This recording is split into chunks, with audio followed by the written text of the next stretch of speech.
Applause, I ain't done yet. Immortality got me weary since Kobe died. I got this watch on my arm, but I'll never know my time. So my focus lies in my work, which got me in overdrive. I can't break for a day. I'm in a maze of my mind. I can't make an escape.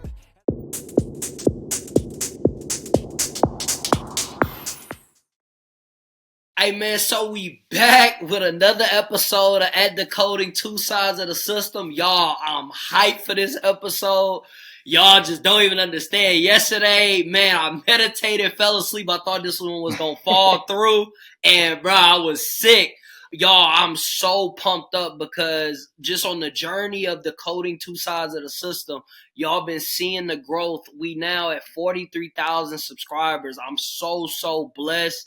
So truly grateful, and I'm grateful that God has blessed me with this brother presence. Today on the podcast, we have Rex Howard. He's a mental health sex therapist, sex and relationship therapist. This man is a podcaster, a motivational leader, somebody who just truly cares about the well-being of love, not only love, marriage, family, and he literally puts himself first to help people. This man does leadership within men. So, y'all, I'm very excited. And he has his own podcast.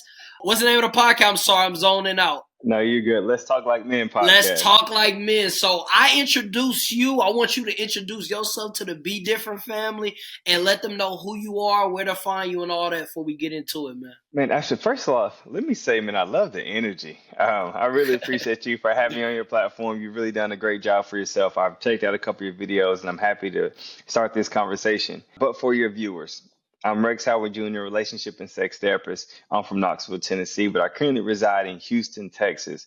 I like to call myself a fisher of men. I feel like my goal and purpose of life is to help men develop. And of course, that took me along this journey that I've been on this whole time. But I like to help men develop. I do have a podcast with one of my co-hosts, Miles the Millennial. Let's Talk Like Men, where we talk about spiritual development, personal development, relational development, and we talked about taking your life to the next level, right? We can't do anything if we don't grow. So that's just kind of who I am, where I am, and I'm just excited to be here. Man, so grateful to have you. Y'all, on Decoding Two Sides of the System this year, we changing it up a little bit, but we're going to start off this one, right? How is your mental health? But before you say it, you got to describe it in 3 words, and you got to rate your mental health from 1 to 10. Perfect. Mental health. My mental health right now on a scale of 1 to 10, I would say I'm an 8 right now. Okay. And the reason I say I'm an 8 is because, man, God is good. He woke me up this morning, right? My relationship is flourishing. My family's doing pretty good. I'm doing pretty good in business when it comes to my clientele. I'm continuing to grow. And I feel like I'm walking in my purpose 100%. All of those together, I got a roof over my head. My bills are paid. I'm eating good. So ultimately, my mental health is really good. So I would say, I wanted to describe it. I just want to say blessed and highly favored. That's how I describe it. Okay. That's what's up. Yeah. That's what's up. Yeah. I love that. Okay, so now I want to get into.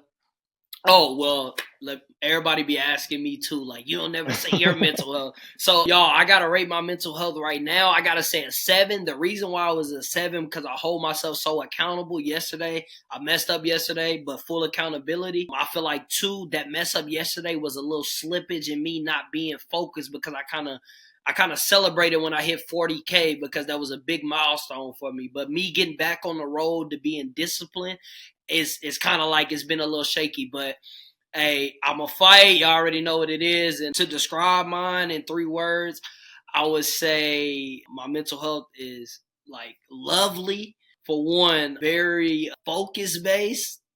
I guess that's 3 right there. Let's go into the first topic, man. What got you into mental health?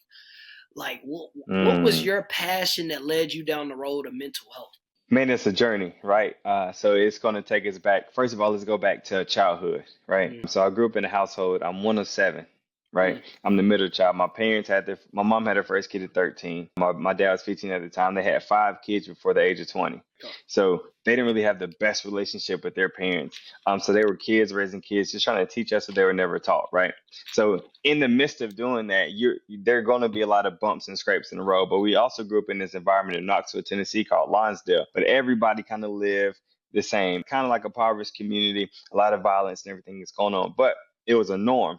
You don't realize what you're in until you step out of it, right? Facts. So I remember when I hit my junior year of high school, I used to do a lot of personal training, right? I was inspired by P90X. I used to call my brand P90 Rex. And then, and I was sitting down with my dad and I was like, listen, son, you're going to get sued. So how about you try Rex Fit? So I was like, you know what, let's do it. So I changed my name to Rex Fit Training. And so from that point, from my junior year of high school to my senior year of college, I was doing personal training.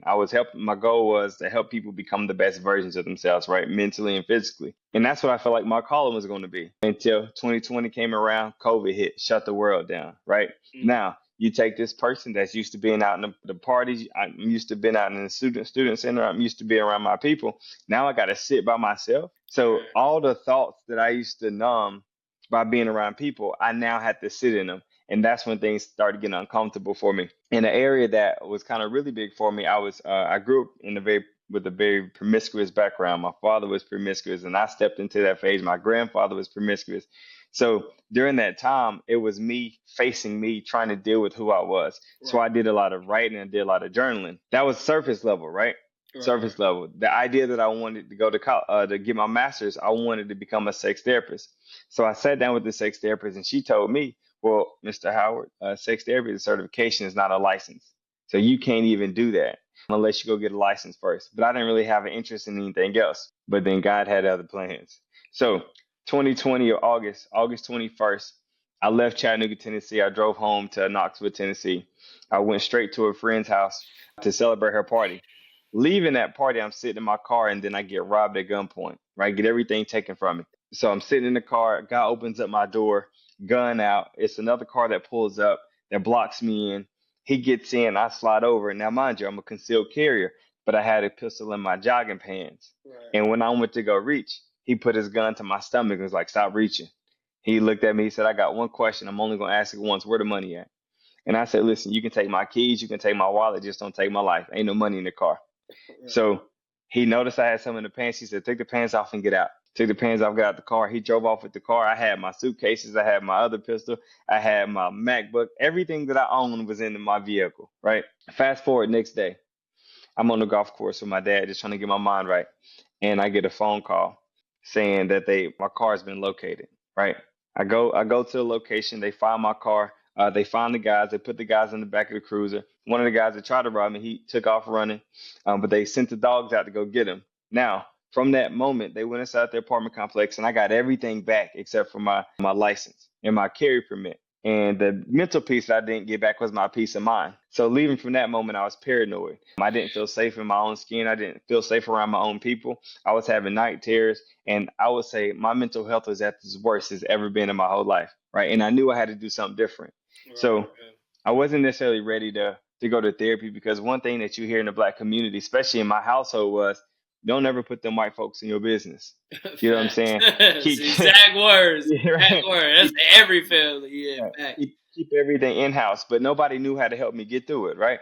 So I started reading this book called Cognitive Behavioral Therapy, and I start working through these exercises. And in the midst of me working through these exercises, about a month goes by, and I say to myself, if I can help myself heal, and I can do this for myself, I know for a fact I can do this for other people, right? So that planted a seed. I started having conversations. I revisited a conversation with my mentor. She talked about getting into programs. I looked into counseling, and I knew I had a couple different options. I can be a social worker, I can be a licensed professional counselor, or I can be a licensed marriage and family therapist. And I was like, you know what? I come from a dysfunctional family. I haven't really been taught how to do relationships, how to operate as a husband or as a father, or just do any of those things. So let me take this route so I can learn about myself and learn how to help other people. And that is when my journey started, brother. Wow. That first off, the mental part of getting robbed at gunpoint, not just with one person too, like having a whole car. That is crazy. I want to tell you that. That's crazy. And I think too, a lot of people don't understand, especially like in our community. And like whenever you're in a whole bunch of trauma base or you're in a whole bunch of crime field, like you might think that is normal, but mentally it's not. And I think too, getting out of that box of thinking is, to me, it showed me doors about light in my other life. Like, I'm from a bad neighborhood as well. You know, people sell drugs, small town, things like that. But once I got out of it, I'm like, dang, I realized too when I got into mental health, man, a lot of things be boxed in our mind, because when you leave there, yeah, you see life in a different light. When you mentally change your environment, you see the world in a different light. So sometimes your environment, I be trying to tell people like, bro, the doors is so much closed on you, because if you open this one door, you'll realize in every area of your life you can open another door. But that might just be that main door that's holding you from everything. And hearing your story, once you open that door of your small town, everything opened up. Now you dived into relationships, you dived into helping people, and a lot of people don't know how to differentiate that bridge. Just a little bit on my journey, I lost my aunt. It was very, very emotional for me. So what people don't know about me, if you haven't watched the first episode, I left home at 18. I'm from a very small town. If you Google Cameron Parish, we probably don't have 3,000 people in the whole town. Like, that's how small it is. And I left there and I went all the way to California, and just really on some self-belief, hoop dreams, and just like, nah, like I need to see something different. And to make a long story short, I was in college at the time, and my little brother called me. I'll never forget this day. I'm with a shorty. I'm having the time of life. Is cool. And I hear my little brother, me and him are really cool, and I can hear the pain in his voice. I'm like, bro, what's going on? He like, man, ain't Sheena died? I'm like, what you mean died? Like, I just remember the girl, like, my whole mood changed. And I'm like, dang, I ain't even have a whip at the time. Like, man, take me home. So boom, I go home, I get in my room, I start crying. And mentally, I'm out and I was in Oregon at this time by myself. So every day I stopped going to class and everything. And if you know me, I don't miss class, because I wasn't the best student, but I'm not going to miss class. But to make a long story short, man, mentally, bro, I went through so much depression and trauma, because everybody calling me now, like, are you all right? Are you all right? I'm like, I'm not all right. You know, it's like, I'm like, y'all, bro, even having to come back to school and like go to the funeral, come back to the school, bro, I was so depressed. And shout out to my homeboy DJ. He got me into mental health, and bro, that changed my whole life. Like, I'm so grateful for that moment, and it taught me just a bunch of things. You know, don't take no moments for granted when you with your people. Right. Like, not one. Like, I don't take nothing for granted no more. If I'm spending time with my nieces, I'm spending time with anybody that I care about. I truly value the moment. But yeah, man, mental health, that's a journey, man. a true journey. No, sure. It's one hell of a journey, and I appreciate you for sharing that with me, man. I don't think people understand what loss does to you. You got to grieve the relationship you have with that person. You got to grieve the future that you have with that person. And, you know, I think sometimes growing up, we see our adult figures and our caregivers as people that'll live forever, right? So the thought of somebody leaving or somebody dying and you won't be able to have access to them, or let's just say you had some words that you never got to say, or let's just say you had some resentment in your heart and something you had to forgive them for, and now you can't even have that conversation. It does a lot to you, especially as a college student. So I can definitely empathize with you on that, brother. Yeah, for sure. Especially added on to, like, I can't just go to my people's house and just go chill. Like, I got to sit in this dolo. Like, I got friends that's out here, but it's different when you're away from home. So, man, I definitely, and just marching on to that, you know, going into the next topic, when I got into mental health, it taught me accountability. Because what people don't know about mental health, and the therapists and people like, oh, how you know about this, or how do you know, some people be like, do you hold yourself accountable? People don't even understand. To be in any type of mental health counseling, you gotta peel back your layers, and you gotta look at your true self so in the most rarest of forms. I'm talking about the way that you think, the way that you were raised, your mental thing, and like just the people that you have in your environment. You got to analyze all that and take that in. And then you got to realize and take accountability for yourself, the directions that you want to go. So how you feel about that, bro? No, you're absolutely right. How can you help somebody get unstuck when you've never done your own journey? How can you help somebody get to the next level when you never pull back the layers in yours? Right? It's almost like if I'm a relationship therapist and I'm pouring into people, teaching them how to communicate, teaching them how to show up for each other and create emotional and spiritual intimacy. But me and my lady, we're going through it. We're in constant conflict. I'm being a narcissist when it comes to our relationship. It just doesn't make sense. Right. So I knew for a fact I had to pull back the layers. I had to understand, why do I have these triggers? Why do I respond the way I respond? Why do I have a default setting anytime my lady says something to me that makes me feel challenged? Why do I feel like a little boy all over again? You got to understand these things, because if you don't, you are stunning yourself and you're not allowing yourself to fully grow and develop into the person that you're supposed to be. Facts. And also, too, just to add on to that, whenever you look at yourself as a man and you got to sit there and say, why am I responding to my lady like this? That's when you got to peel back the layers of what you was taught. And I noticed, too, whenever I was younger, I wasn't taught. I never had the vision to understand how to treat a girlfriend or something like that. Like, I'm raised, my family's in the streets. I'm not a street dude. To me, yeah, to me, I can honestly say that. And people people used to laugh at me, say things, but I always knew who I was as a kid, bro. I play sports. I don't want to do that. It used to be funny. People used to clown about that, but I always walked in my true path.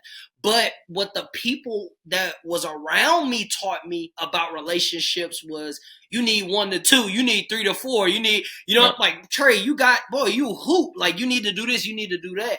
But it hit me when I grew up and I started to see these same people and like, dang, like, you teaching me stuff that you can't even do. Are you not even standing on? You teaching me principles that you don't stand on. And I realized that molded me into the man that I was, on the decisions that I was making. And, a lot of people don't know how to get that cloudiness out of their vision. How you feel about that? You're right. They don't, because they're not exposed to enough. They don't have enough mentors. They don't have enough guidance. Maybe they may not be reading enough. If I don't know how to get something done, then that means I'm around people that are also people that don't know how to get things done. Right? Facts.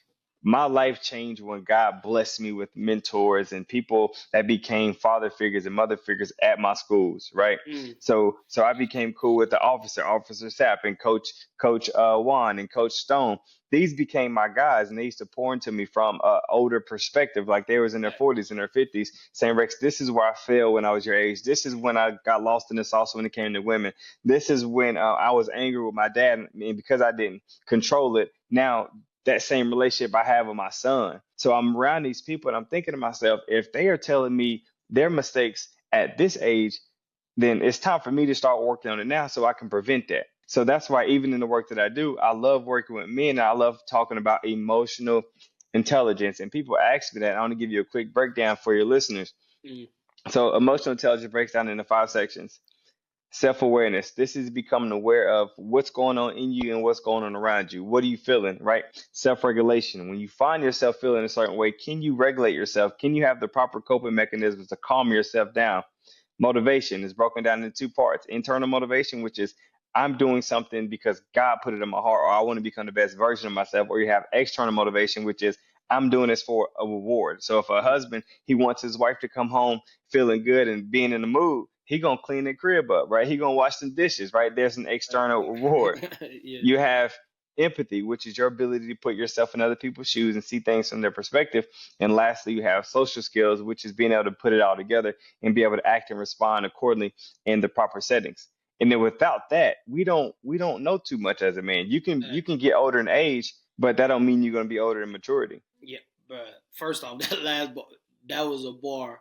Just because you get older in age don't mean you're older in maturity. And I No think that, facts. yeah, I think that, like, a lot of the stuff that you just said resonated with me so much because, first off, just that last bar, a lot of people feel like in the older generation, when it comes to understanding, they have a version of understanding their way.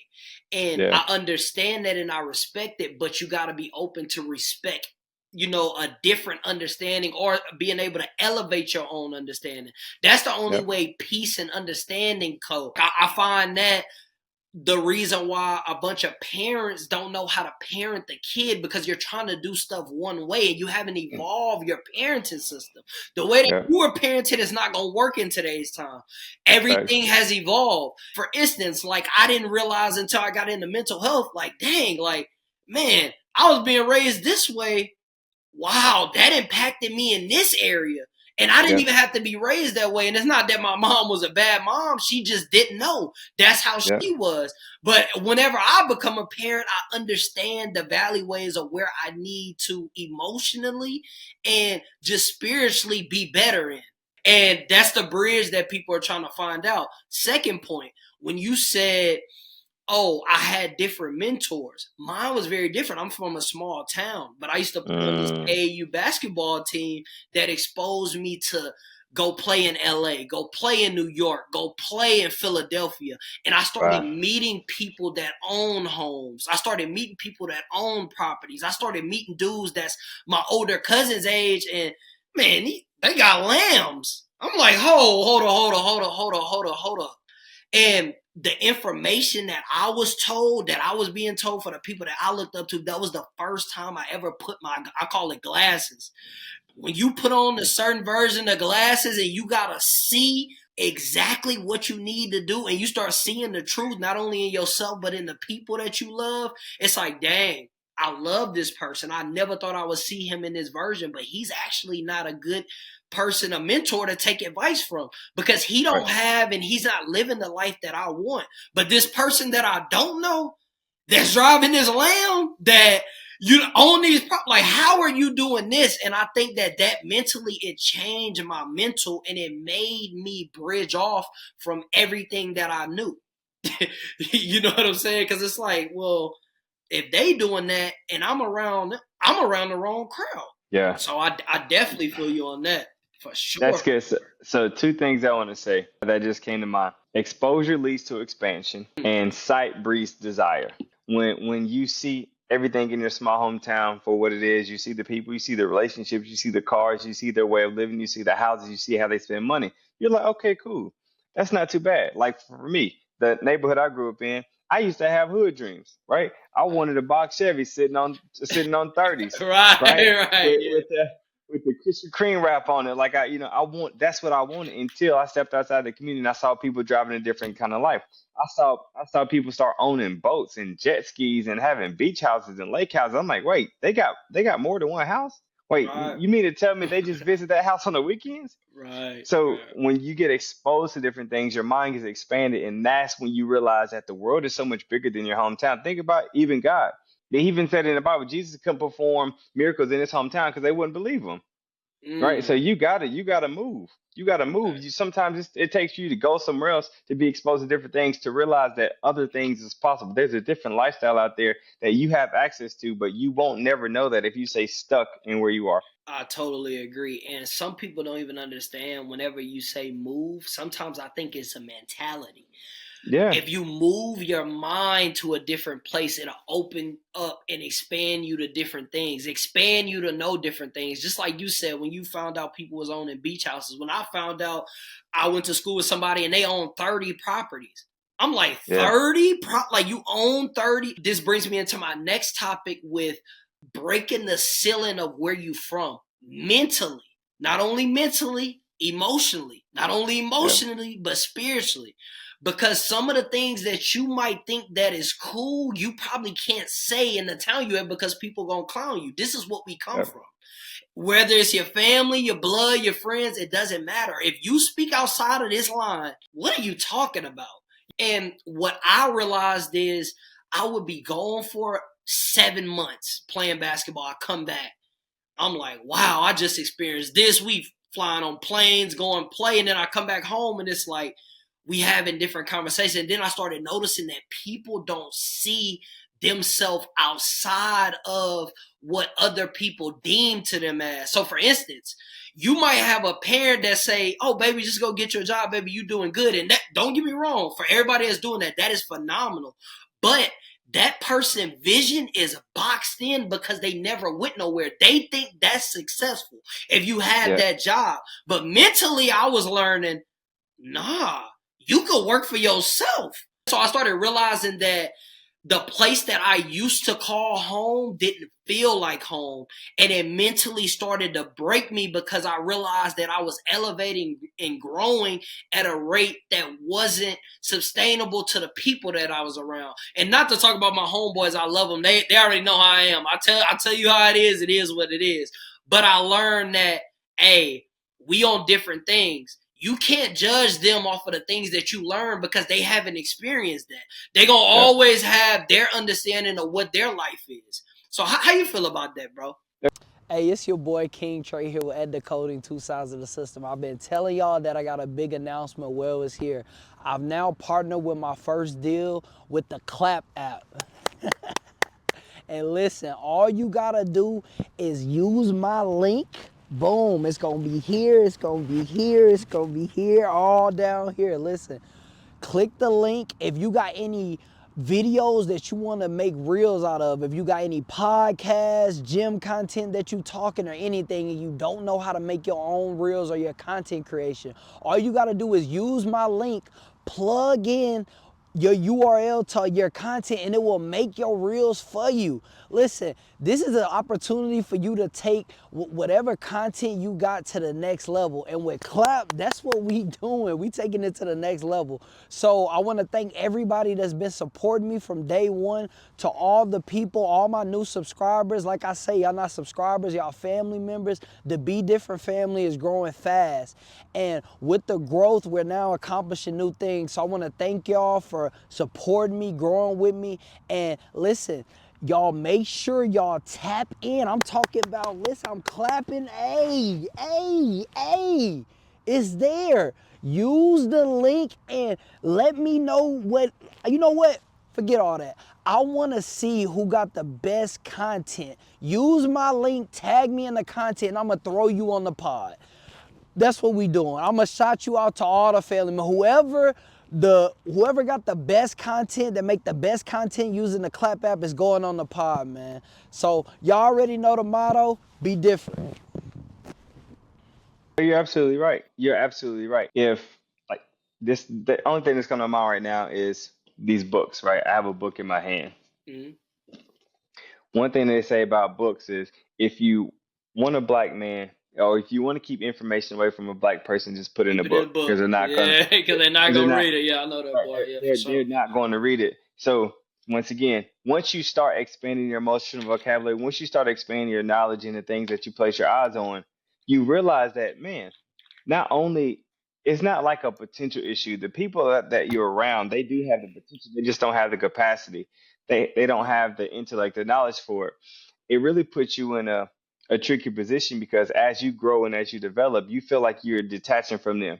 Like your best friends or your day ones from childhood, they're gonna always be your dogs, but y'all just don't function on the same level no more, right? And that shit hard. It's hurtful too. But go ahead. It's extremely hard, because they realize, damn, Rex ain't calling me every day no more. We ain't swapping it out every single day. Like, he may check in for every couple of months. He may pull up in Knoxville, but outside of that, we ain't really kicking it too much. And Snoop Dogg called it the gap, right?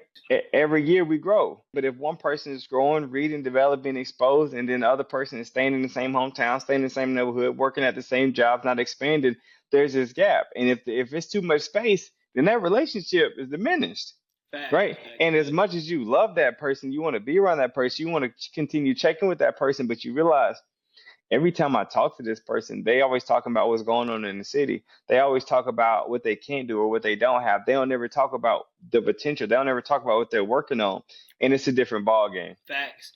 And but to add on to that, the friends that I have that I talk to on the daily, the conversations when I met people across the world, I'm talking about people that want to be great, people that's making the sacrifices, people that's doing the hard work, reading the books, failing, consistently failing, but like having that self-belief, like, nah, like I'm gonna get this. When those friends came into my life, it changed everything.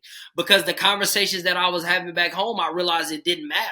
Because Yep. whenever you complain about something, I'm like, bro, I know somebody right now. We being completely honest in our rawest form with each other, and he's struggling, but he's Yeah. trying so hard, and you're not even trying, but you're Yeah. struggling, like trying to take that life to the next level. And I think too, like how you said, the gap and just seeing the potential. Like I think one of the hardest things about elevating and growing is seeing the potential in somebody that you love, but they don't see it in themselves. Yep. And, Yeah, go ahead, go ahead, go ahead, go ahead. and, and that part, not only is it tough, but it sucks, right? Facts, facts. Because you know what it took for you to get to the next level, and because now you have this newfound information, you want to bless them with it, but they don't have the same sense of urgency that you have, right? Facts. You give them a book and it just continues to sit there. You send them a Bible verse, they'll never want to read it, right? You talk about a vision, about a goal, or creating this business, and they don't really have much to add to it. They on the same type of time, the same patterns, the same habits, but they still want the same to be in close proximity with you.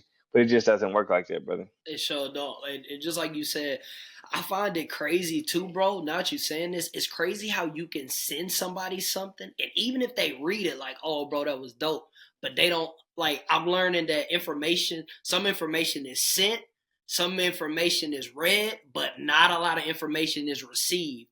So you could That's send good. A Bible verse for somebody, right?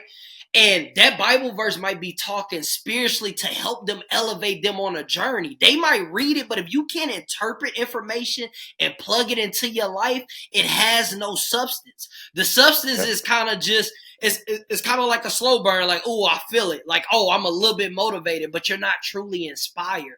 And I feel like a lot of people that's in life, a lot of people are being motivated, but they don't have the fire and the burning to be inspired. That motivation should lead you on the path to inspiration. If you just get motivated by things and you don't know how to interpret them things and plug it into your life, you basically running in place with good information, and you're basically putting yourself years back on accomplishing your goals because it doesn't make sense. If I'm giving you something, and what I'm learning too, or what I've learned in this past year, why my podcast has grown so much is because I not only interpret information, when I hear good information, I sit and try to plug it into my life. Like, I don't let that information just, oh, yeah, that quote was good. Yeah, look, man, let me check my phone. Man, what was that quote that, nah, I'm going to listen to this quote. I'm going to sit, I'm going to meditate. I meditate every single day, and I'm going to plug that in, and I'm going to find the alleyway where this inspires me. How you feel about that, bro? No, and then you're absolutely right.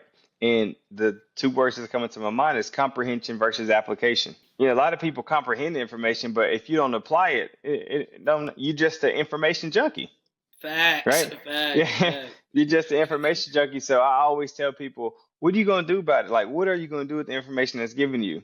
And then you said something earlier. You can be giving somebody information, they don't do anything with it. And I always say because it hasn't cost them enough. Yeah. Like, what's the cost of you not showing up? What's the cost of you not growing? What's the Mm, cost of you not developing and becoming the best version of yourself? My cost is my family's still in Lonsdale, right? My mama's still in the hood. My cost is my wife losing trust in me to be a provider, right? My cost is seeing my dog get taken away from me because I can't take care of her. Like, my cost is losing my career, but losing my job, or losing, that's the cost for me. So it's like, that cost is way too high for me. So I got to show up. My cost is not living the life that God created me to live. And now I'm out here just wasting my time and wasting my energy on things that don't mean nothing. That's the cost. So if the cost isn't strong enough, or isn't big enough, or isn't wide enough, you ain't gonna move. you're not gonna move an inch. And bro, I totally agree with you. Like, I think people don't even understand that, how powerful that is, how you said that, because it's, I remember, bro, this is a true story. Shout out to my brother Jarvis, bruh. I was staying by myself for 2 years, y'all. I paid all my bills on time. 1 month I messed up. I was in tears asking him to do something for me, like cry. Like people don't even understand. Some people ask you for money and don't care. Like, bro, what Yeah. you taking it too much? But people don't understand how that feels when you purpose driven. When you somebody that's on your purpose, when you somebody that really wants something, and just how you said, like having a different type of attachment to it. I heard EP say this. He said, Yeah. whenever you want to succeed, whenever you want to breathe, then you'll be successful. I heard that quote 50 times in my life. It never applied to me until this past year. Yeah. I'm like, nah, I want to succeed in it. Like, literally, I would rather die than not be successful. And Yeah. that's when God sent me my abundance. Like, this is me, my first year being a full-time content creator, betting on myself. And I think spiritually, in the way that God has led me, and just listening to that quote, it's interpreted different because this is what I want to do. This is my calling. This is my purpose. And when people find a purpose, you got to figure out what type of fighter you are. Everybody's a fighter in life. You like boxing, you like UFC, whatever your favorite fighter is, you got to have some of that in you because you're Yeah. going to be hit with challenges. You're going to be hit with adversity. You're going to be hit with questions. Can you do this? Are you the man of your family? Can you elevate your mom to where you want to elevate her to? Can you elevate your kids? Can you be the husband and provide the life that you want to do for your wife? You got to fight for it. What type of fighter are you? You gotta have that dog in you, brother. Big facts, big facts, big facts. I want to switch it to boom. Let's go here. I just want to know what you think about this quote. It's hard to see where you're going if you don't understand where you come from. It's hard to see where you're going if you don't understand where you come from. Yeah, it makes me think about it's hard to see yourself stepping outside and doing something great when you don't know what's in you. Facts, facts, That's facts. that's exactly what it made me think about. Because I know where I come from. I come from a like although I grew up in a impoverished type of community, the people that I grew up around, they are still dogs. Right? Facts. They still hustling, they still gonna go get it. They may be running in the circles, right? But they still working hard. Right. I know they like to hold each other accountable. I know that they're there for each other. I know that they're loyal. So sometimes it's to a fault. But yeah, if you don't know where you come from, definitely don't think you know where you're going. Big facts. And I think too, just like you said about psychology and mental health, peeling back them layers teach you a lot about yourself. So if you know where you came from, can you put them glasses on and really understand where you come from? Really understand how far you came? Like, I literally was having this talk the other day. I literally made a post about it because I come like kind of some of my family is from the streets. I give you the version that you will never understand, that you will laugh at me Yeah. if I said that. And I love that because that lets me know how far I've grown. You know, somebody told me that like, oh man, you ain't never went through no struggle. You ain't never did this. And I'm just like, you know, the thing about people that been in the streets and the thing that people that sell drugs, hey, I don't look down on nobody. However you gotta provide for your family, provide for your family. But whenever you start talking about scholars, people that had to go to school, people that had to write papers, people that had to study, people that had to leave home just to better their life, anybody can wake up and say, I want to be a drug dealer, good or bad. Yeah. That's why everybody telling on somebody. You can't wake up Yeah. and say, I want to be a college graduate. You can't wake up and Right. say, oh, I graduated. Oh, you can't wake up and say, I got my degree in psychology. Nah, that's not how that works.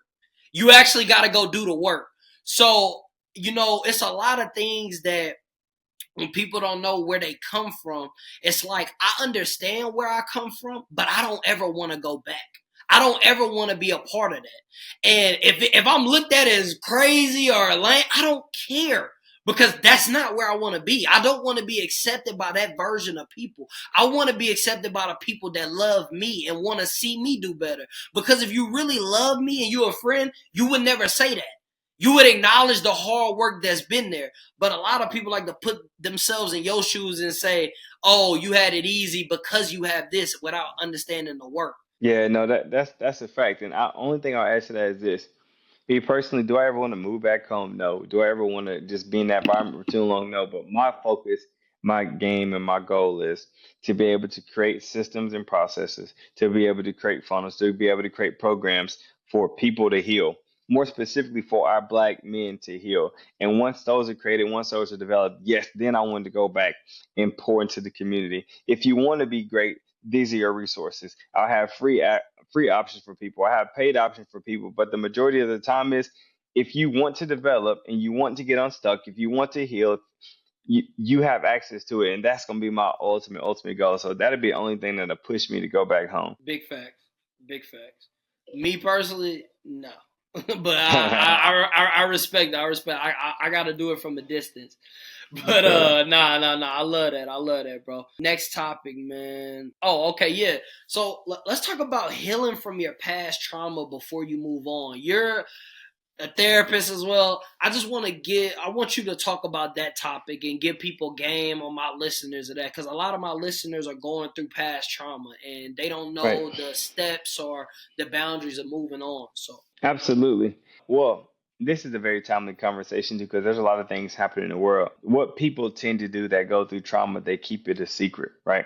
And then them keeping those things a secret, that puts them in a sense of isolation. So they feel like they are isolated from the world and from people, and that they're the only ones that have ever experienced what they're currently going through, right?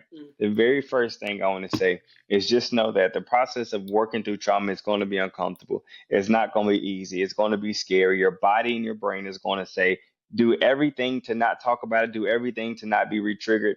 And the minute you start talking about it, that's when you're going to start feeling uncomfortable. But I want to challenge you. Number one is to start having a conversation. If you've experienced trauma on whatever level, whether it's sexual trauma, relational trauma, financial trauma, spiritual trauma, I want you to start having a conversation about it. If you're not ready to go to a therapist or go see a coach, and if you're maybe you can't really trust your parents, maybe you can talk to a pastor, maybe you talk to a trusted friend, but start sharing some of the things that you've been experiencing, right? That's first level. Thing number two, you get you a journal. The reason why I am where I am now is because I started a journaling process 5 years ago. I probably worked through 6 or 7 journals since then, and it's constantly asking myself these questions. Why do I respond this way? Why are my relationships failing? Why do I feel like I'm addicted to pornography? Why is it hard for me to stop masturbation? Why do I feel like I'm so promiscuous? Why do I keep feeling like I have to go from woman to woman? Why do I have struggles with committing to people or committing to things? Why do I feel small in these big spaces? I start asking myself 1,000 of questions. And one thing you'll understand is if you're willing to ask yourself enough questions or other humans enough questions, you'll be able to get access to more answers. So number two is get you a journal and you start reflecting. When you feel triggered, write down what that trigger was. When you feel uneasy, you feel anxiety, write down what's going on around you or inside you when you feel those things. Level three, you find the right person to talk to professionally, right? And I will always recommend going to a therapist. Now, if you're an African American male or female, there's therapy for black women and therapy for black men. Hell, I'm a therapist for black women and black men. If you need my help and you're located in the state of Texas, you can go to resolvecc.com and book a session where we can take care of you. But it'll be time to lock in with the therapist because what is that going to do for a person? One, it's going to help you build safety and trust with another human. It's going to help you start telling your story. And then you're going to have a person that's going to help you with coping mechanisms, help you learn how to regulate your nervous system, help you understand yourself on a deeper level. And then they're going to help you break down the barriers that's stopping you from being your best self.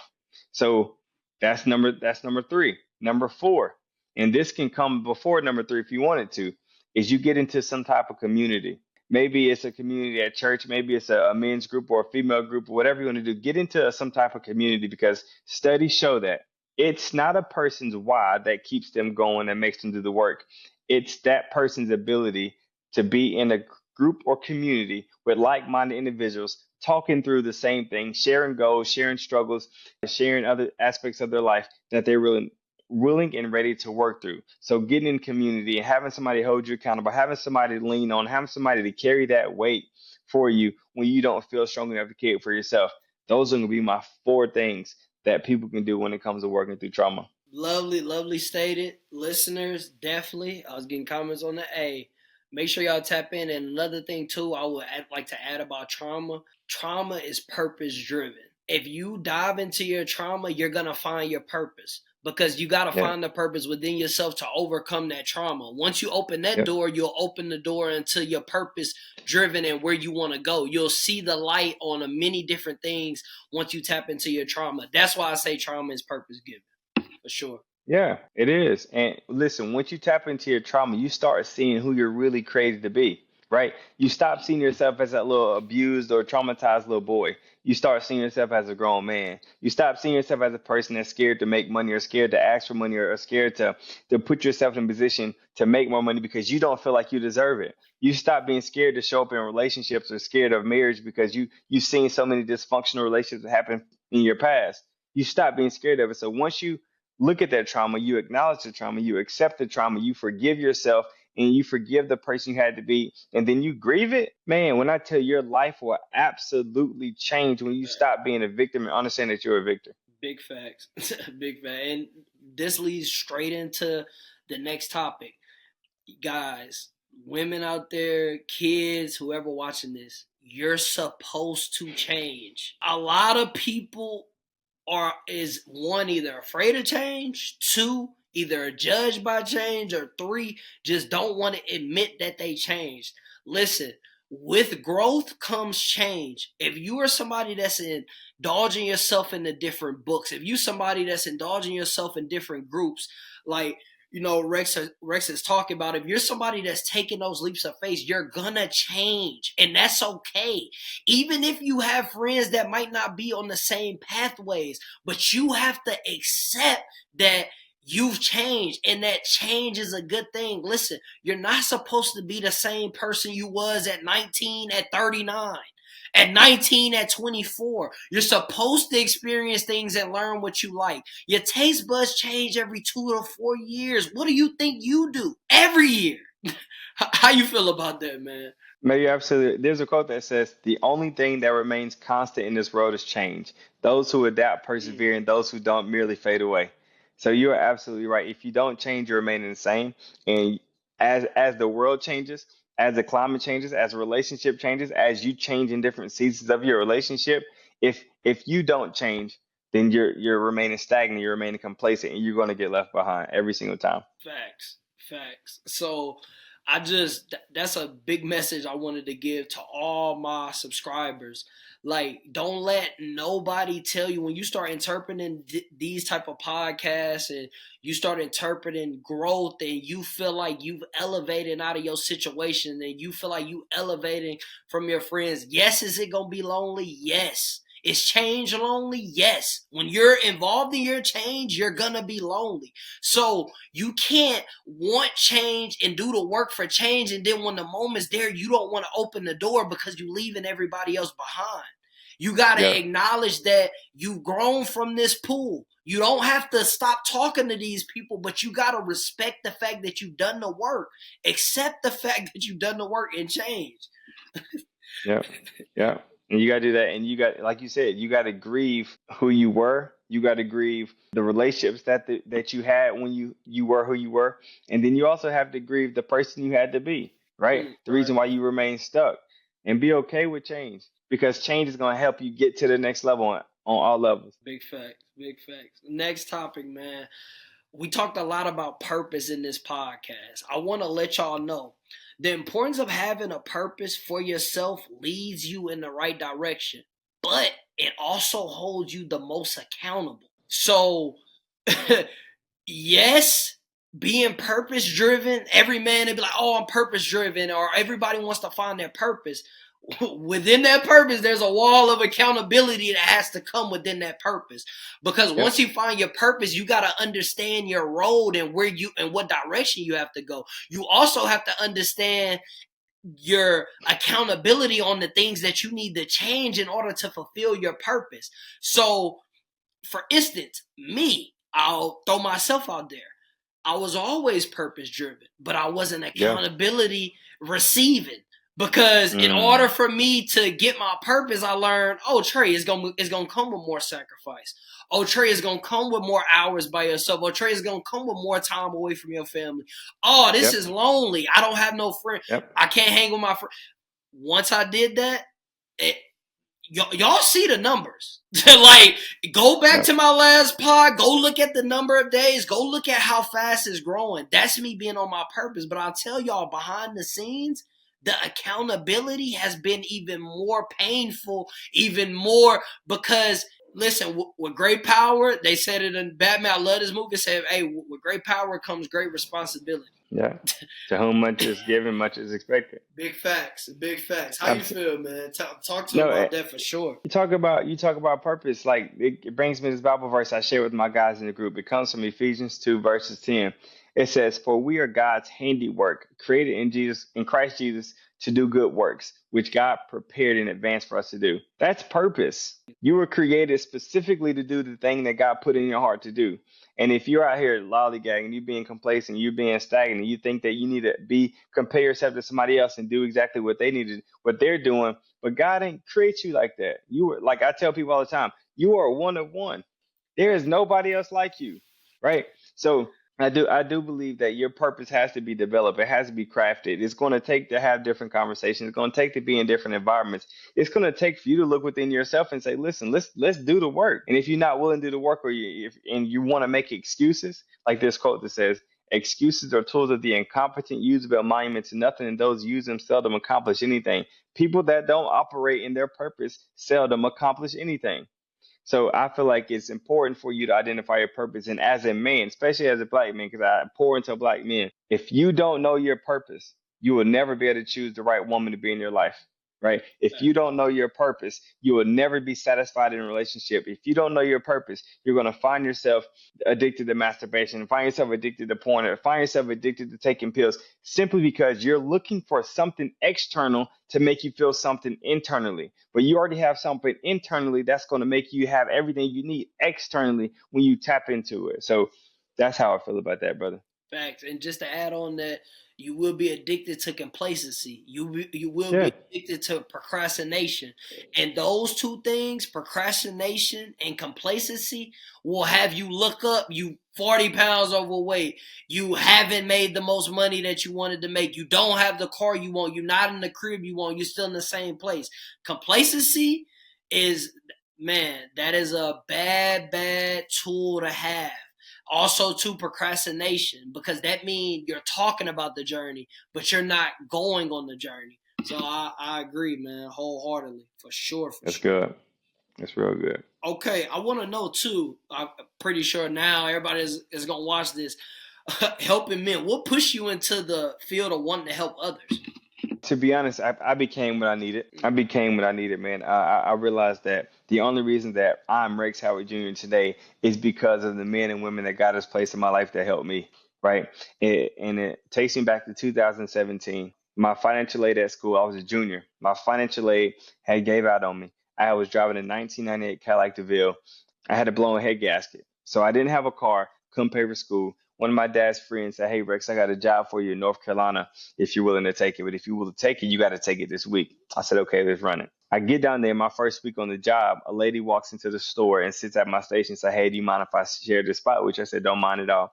She said, "Listen, I just moved down here with the only things that can fit in my car." Her name is Miss Dottie, a gift from God, absolute gift from God. So we sat and chatted for like maybe 10 minutes. And right before she left, on a sticky note, she wrote her name and her number. She said, "Listen, Rex, here's my name, here's my number. I want to be whatever your mother or your grandmother would be for you here." Wow. And I said, "I appreciate that." So from that moment, we met every single week. We would have lunch. She would pray for me. I'll go to church with her. And she created this prayer list. And even till this day, right? I'm going to give you a couple things that's on her prayer list. She said, "Rex, I'm praying that God bless you with your wife." Got a wife. She said, "Rex, I'm praying that God bless you with a community of men that you can pour into, that can pour into you." I got that. "Rex, I'm praying that God allows for you to get your master's and flourish within your field." Got my master's in 2023. She's like, "Rex, I'm praying that God's put you in a position to have enough money to manage your finances." I'm in that position as well. So I say all that to say the reason I'm in this space of helping people, because that's how we grow. The Bible says it's not good for man to be alone. He's not just talking about romantic relationships. That's platonic relationships as well. That's mentorship. That's people pouring into you. So if I'm where I am because of the people that's poured into me, just imagine what I can do for people that I'm aligned with and I can pour into and help them get to where they're supposed to be as well. So that's why I'm in this field of helping people. That's lovely. That's lovely. Bruh. Yeah. First off, grateful for that and grateful for that woman, whoever she is, for sure. Like a blessing. Like for somebody Mm. to do that and say that, people don't understand how big that is when you move away from home to have somebody to pour into you. And I know from experience from Yeah. leaving, I know how big that is because you miss those moments of having those people or your grandmother, your aunt or something. So when you away like that, bro, that means everything. That literally what she poured into you, you going to church, it definitely shows just the type of man that you are, bro. Definitely respect that for sure, for Mm, sure. I appreciate that, big dog. Big time. Shout out to Miss Dottie. Shout out Miss Dottie, man. Oh, also too, yeah, for people that want to know what brought me into just wanting to help people and help men. Is because when I got the information, I learned that, dang, I received it. And I looked at how small my community was or where I was at, and I'm like, dang, for me to get it back, I realized, like, even the work that you're doing, you're not only impacting men, you're not only impacting families, you're impacting generations. Whenever I realized I had the power to impact a generation, like I remember talking to some people on my journey and helping the man not commit suicide, saying that he wanted to take his life from his family, getting that call, being able to pour into him and give him the mental, like, nah, I'm not gonna do that. Bruh, that's a generation impact. That's not just a Yeah. family. You know what I'm saying? Yeah. And now this man is flourishing and he's doing what he need to do. Like having that power, I'm like, you know what? I want to be able to help people. I want to be the first of many to do it from my city. I don't know nobody that's doing this. Well, I'm going to be the first. I'm going to step in this light. Everybody talk about wanting to be the generational breaker, the money. Yeah, that's cool. But I want to help people. I want to be known as somebody that help generations, not just make generational money. If it comes, Yep. it comes. I would love that. I love money. I'm definitely not doing that for free. But I understand my purpose. My purpose is to help. With the help, God gonna bless me with that. Definitely, man. That's literally what brought me there or here. That's amazing, man. Yeah, you're doing exactly what you're supposed to be doing too. So I appreciate you and the work that you do, brother. Love, love, love. Thank you. Man, listen, this is the last topic. I told you I'm phenomenal with time. 56 minutes left. I'm on my last topic and we getting out of here. But this segment is called Decoding the Real. This is where I have a real moment and I just let people know. First off, shout out to Coach Hightower, man. Coach Hightower actually gave me your information and I've been had your information. But I was literally playing. I had your information since last year.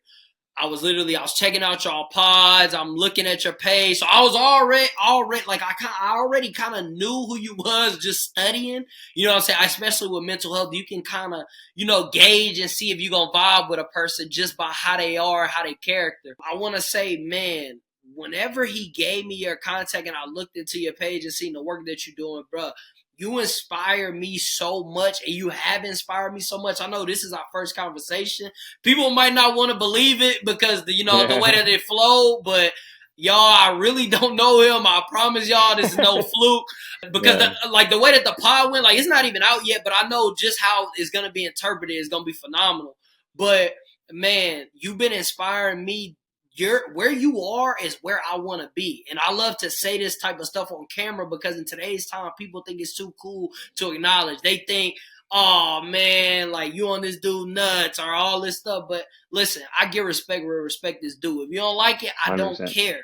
If something that I interpret in my life helps me and it moves me and you inspire me, I'm going to let people know. I don't care how it's interpreted by other people or people that just have these false comments. If you're in the comments talking crazy, it is what it is. I don't care. Man, I just want to tell you, man, thank you for your work. Thank you for your vision. You are somebody that inspired me and where I want to get to. I want to have my own community of people. I want to have my own community of people where I'm pouring into and to help them even more. So I want to say thank you so much. Thank you for the work that you've done on the scenes. Thank you for the work that you've done behind the scenes. Thank you for your low Yeah. moments. Thank you for the moments that you don't talk about. Thank you for your growth.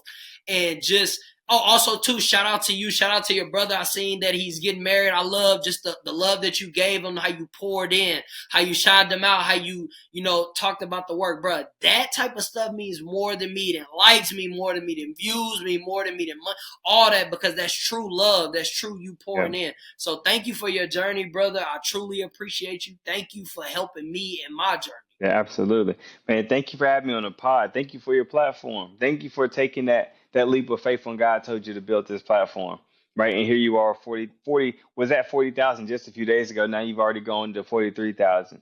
And think about what happens when you plant seeds. It don't grow one orange or apple at a time. No, it grows exponentially, and that's exactly what you're doing. So I pray that God continues to bless you. Thank you for everything you've done and for the questions and for even hosting me today, brother. For sure. And look, I'm going to have everything up. Y'all make sure y'all go tap into the pod. Y'all follow that pod. That is a very, very good pod. I had to do research and kind of learn who I'm interviewing. And like watching that pod, man, let's talk like men. That is very powerful what y'all doing. Shout out to you. Shout out to your co-host. I'm going to have to get him on there. Very, very good dude. And yeah, man, thank you for tapping in with me. Hey, y'all. Again, I just partnered with the Clap app. Literally, if you have a podcast, if you're trying to make reels and you don't know how to make it look professional, I'm going to have the link here. It's going to be below. All you got to do is paste your URL in there, and the Clap app will make the reels for you. Shout out to the Clap app for the partnership, and we're going to continue to grow. We're going to continue to get more partnerships. We're going to continue to get more sponsorships. So I couldn't have done it without the BDF, Be Different family. Shout out to Rex for coming bless our platform. Been phenomenal. Y'all make sure I'm going to have all his socials up. Y'all tap in with him. And y'all know the motto, man. Be different. Be different. Yes, sir. Hold your applause, I ain't done yet. Immortality got me weary since Kobe died. I got this watch on my arm, but I'll never know my time, so my focus lies in my work.